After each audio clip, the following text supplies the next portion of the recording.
ॾिनो वठंदो। सिंध ते ये मुसीबत कंहिं आंदी आहे? 8 जुलाई 2024 ते आसिफ ज़रदारी ऑर्डर जारी कयो।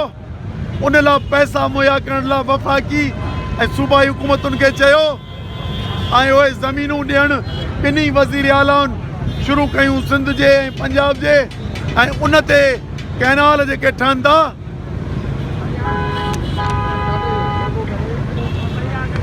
कैनाल जेके ठहनि था, उन ते जेके कैनाल ठहनि था,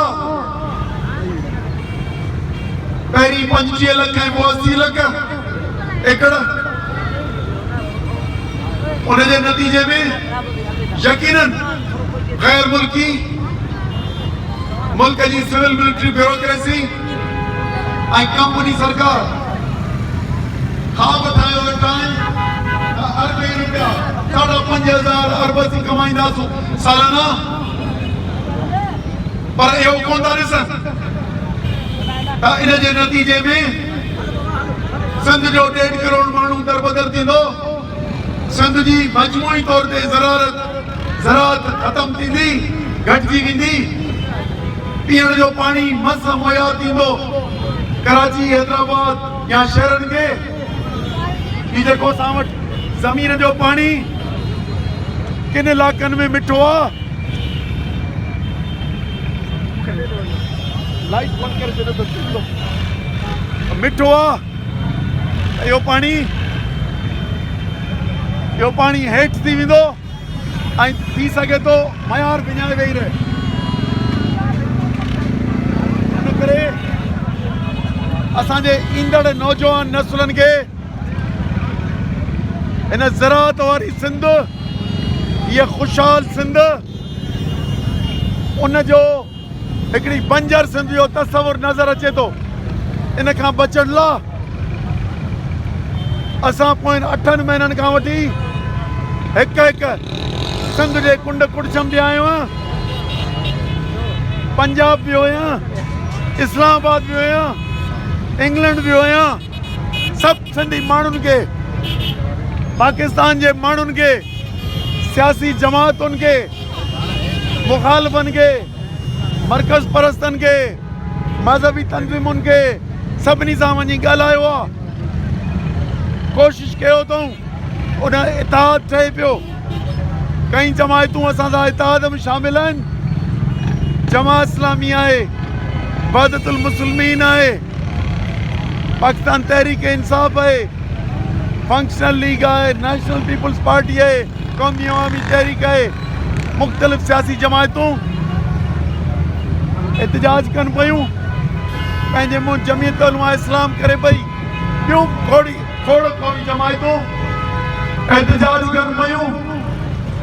ऐं सिंध जे कुंड कुड़छ मां असांजो नौजवान, असांजो वकील, असांजो औरतूं, असांजा बचड़ा, असांजा शागिर्द स्कूली, असांजो आबादगार ऐं सिंध जो आम गैरतमंद माण्हू और निकिरी पियो आहे।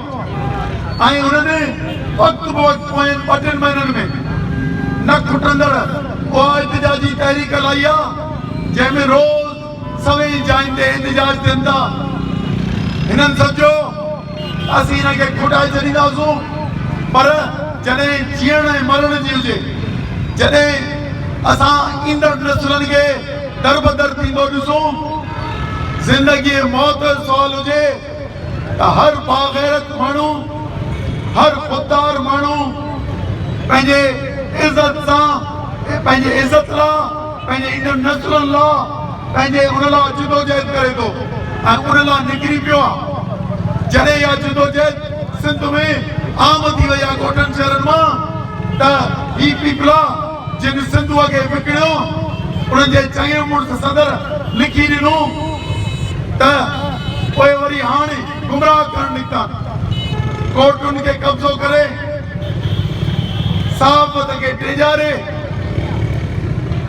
ऐं पंहिंजनि पोयां 5-6 मेलनि ॾिठा हूंदा त मेला कराइण शुरू कया अथनि, करोड़ करोड़ मेलनि ते था ख़र्च कनि। तव्हां ॾिसंदो त नवां नवां मसइला पैदा करे उन्हनि खे हलाइनि था। हाणे जलसा था कनि, लहनि पिया त एहतिजाज कयूं। कहिड़ी तारीख़ ते? 5 तारीख़ ते एहतिजाज कयूं, 4 तारीख़ ते जलसा कयूं ऐं इहो चवंदनि त असीं माण्हुनि खे ॿुधायूं था इहे शरपसंद आहिनि। अरे बाबा, छा पिया करियो? इहो सिंधू नदी लिखी ॾिनी, पुट जुडिशियल ऐं असांजे जर्नलिस्ट जी मार्शल जा कानून आणे फेडरेशन जे असां सूबनि जे